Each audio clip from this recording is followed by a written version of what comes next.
এবং তখন অনেক সংবাদপত্র বেরিয়ে এসছে এবং সংবাদ মাধ্যমগুলো চালু হয়েছে।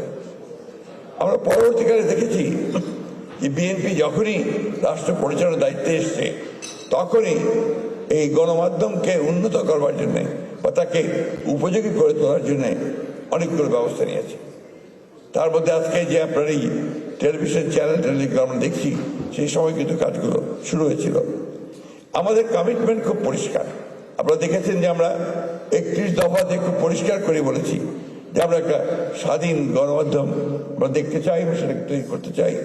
সেই জন্যে আমরা তখনই কমিট করেছিলাম যে আমরা একটা কমিশন তৈরি করব। তো কমিশন ইতিমধ্যে তৈরি হয়েছে। দুঃখের সঙ্গে আমরা জানলাম যে কমিশনের রিপোর্ট তৈরি হয়েছে, কিন্তু রিপোর্টটি কোনো আলোচনা হয়নি পরবর্তীকালে।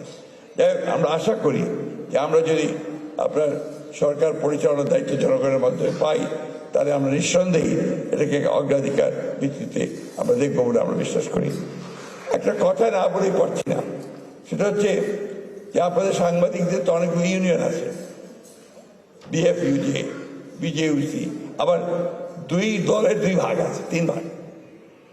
তো নিজেরাই তো আপনারা দলীয় হয়ে যাচ্ছেন।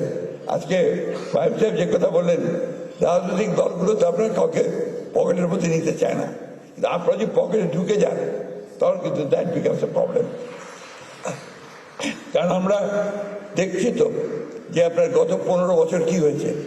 আমরা দেখেছি গত 15 বছর নিজেরাই উদ্যোগী হয়ে আপনারা ফ্যাসিজমকে সমর্থন করেছেন। এটা আমাদের দেখা, এই দেশের মানুষের দেখা।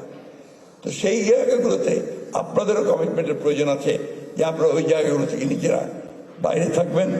আপনাদের কমিটমেন্ট থেকে জনগণের কাছে আপনাদের আপনারা স্বাধীন সাংবাদিকতা করবেন।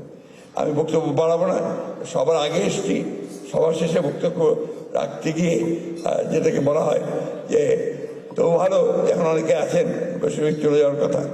তো আমি আবার ধন্যবাদ জানাই যে আপনারা আমাকে দেখেছেন। কমিটমেন্ট বলতে এটাই যে আমরা যদি জনগণের ভোটে নির্বাচিত সরকার গঠন করতে পারি তাহলে নিশ্চয়ই প্রায়োরিটি পাবে আপনাদের।